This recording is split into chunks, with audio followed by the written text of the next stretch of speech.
Angkat liwa dan royanya kawan semua. Angkat liwa dan royanya, kibarkan. Kibarkan liwa dan royanya kawan-kawan semua. Kibarkan. Bismillahirrahmanirrahim. Assalamualaikum warahmatullahi wabarakatuh.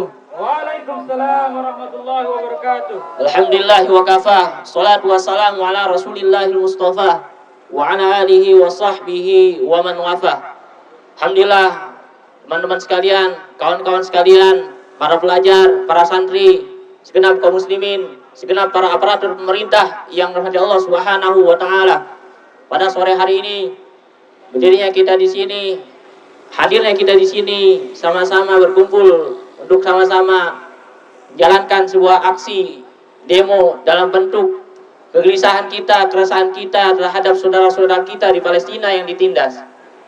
Kawan-kawan sekalian, perlu untuk kita ketahui bahwasannya hari-hari ini kita bisa menyaksikan, kita bisa melihat bagaimana pembantaian, kebrutalan, kebiadaban bangsa Yahudi Zionis yang telah menghancurkan, membunuh saudara-saudara kita di Palestina dengan tanpa terberi, dengan tanpa peri kemanusiaan. Mereka menghabisi saudara-saudara kita yang ada di sana.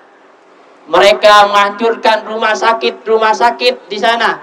Mereka menghancurkan dan membombardir universitas-universitas yang ada di sana. Bahkan mereka juga menjegal dari yang namanya pengiriman makanan dan obat-obatan kepada saudara-saudara kita di sana. Sangat biadab. Biadabkah kawan-kawan? Zionis bukan kawan-kawan? Zionis. Dan perlu kita ketahui juga bahwasannya perampasan, penjajahan yang digencarkan oleh Zionis Yahudi itu bukanlah tragedi, bukanlah konflik yang muncul hari-hari ini, tetapi itu merupakan konflik yang sudah terjadi lebih dari 75 tahun. Bayangkan saudara-saudara.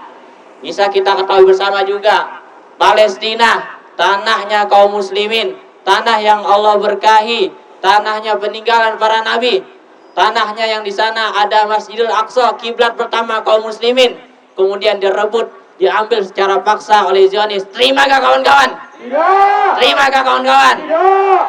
Oleh karena itu, tanah Palestina ini sungguh sudah termakluk tanah yang telah diberkahi oleh Allah Subhanahu wa taala. Sebagaimana Allah katakan dalam surah ke-17 ayat 1 sebelah kiri paling atas, A'udzubillahi minasyaitonirrajim. Bismillahirrahmanirrahim. Subhanalladzi asra bi'abdihi lailan minal masjidil harami ilal masjidil aqsa alladzi barakna haulahu linuriyahu min ayatina innahu huwas samiul basir. Yang artinya, Maha Suci Allah yang telah memperjalankan hambanya dari Masjidil Haram, minal Masjidil Haram ilal Masjidil Aqsa, sampai ke Masjidil Aqsa alladzi barakna haulahu, yang Allah yang kami berkahi di sekitarnya, linuriyahu min ayatina, semata-mata untuk menunjukkan akan kekuasaan tanda-tanda Allah.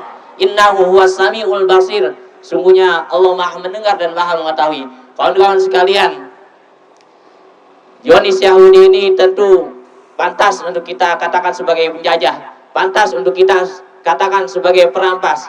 Setidaknya ada 3 alasan yang menjadi dasar kita kenapa kita mengatakan bahwasannya Zionis itu sebagai penjajah dan bahwasannya tanah Palestina adalah tanah milik kaum muslimin. Yang pertama, bahwasannya tanah Palestina adalah tanah kharijiyah, tanah yang didapatkan oleh kaum muslimin melalui perjuangan jiwa dan darah mereka.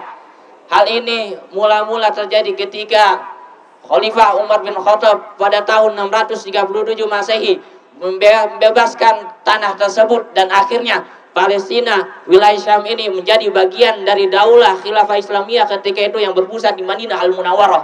Kemudian yang kedua, alasan yang kedua kenapa Israel ini pantas untuk kita katakan sebagai penjajah, bahwasanya Zionis Yahudi Israel ini sejatinya dia hanyalah penumpang yang tidak tahu diri.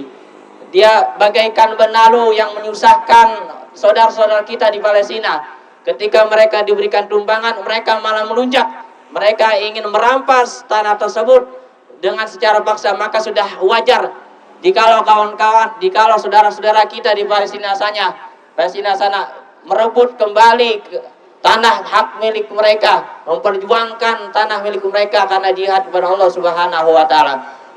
Hal ini juga tentu tergambar keserakahan Zionis Yahudi. Mula-mulanya adalah ketika ada seorang entitas Yahudi Zionis yang bernama Theodor Hart, ketika itu mendatangi seorang khalifah Sultan Abdul Hamid II pada tahun 1896. Dia mendatangi seorang khalifah dan ingin bermaksud untuk meminta sepetak tanah yang ada di Al-Quds untuk dijadikan sebuah gedung di sana. Tetapi khalifah Sultan Abdul Hamid II menjawab dengan tegas penolakannya. Engkau tidak bisa mendapati tanah ini karena tanah ini bukan milik saya. Tanah ini adalah milik kaum muslimin. Tidak henti sampai di situ. Kemudian pada tahun 1902 datang lagi Theodor Hart menemui Sultan Khalifah Abdul Hamid II untuk meminta kembali tanah Palestina ini.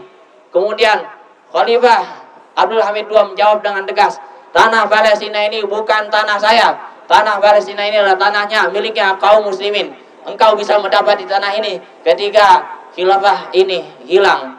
Kemudian pernyataan yang ketiga, alasan yang ketiga kenapa Zionis Israel ini pantas untuk kita katakan sebagai penjajah, pantas untuk kita katakan sebagai perampas. Yang ketiga, karena sejatinya tanah Palestina itu bukanlah hanya tanah bangsa mereka saja, bukanlah tanah orang-orang yang ada di sana saja, tetapi sejatinya tanah Palestina, wilayah Syam adalah tanah kita kaum muslim. Oleh karena itu, terima gak tanah kita sebagai kaum muslimin, tanah kita itu direbut oleh bangsa Yahudi? Terima gak? Tidak. Terima gak tanah kita kaum muslimin dirampas oleh entitas Yahudi? Tidak. Oleh karena itu, penting sekali adanya persatuan, penting sekali adanya seorang khalifah yang kemudian melindungi umatnya, seorang khalifah yang kemudian melindungi pasukannya, seorang khalifah yang kemudian menjaga kita dari belakang. Dan penting sekali adanya sebuah institusi yang kemudian menjadi wadah supaya permasalahan Palestina, permasalahan saudara-saudara kita yang ada di sana ini bisa cepat selesaikan. Mungkin sekian yang saya sampaikan. Assalamualaikum warahmatullahi wabarakatuh. Waalaikumsalam warahmatullahi wabarakatuh.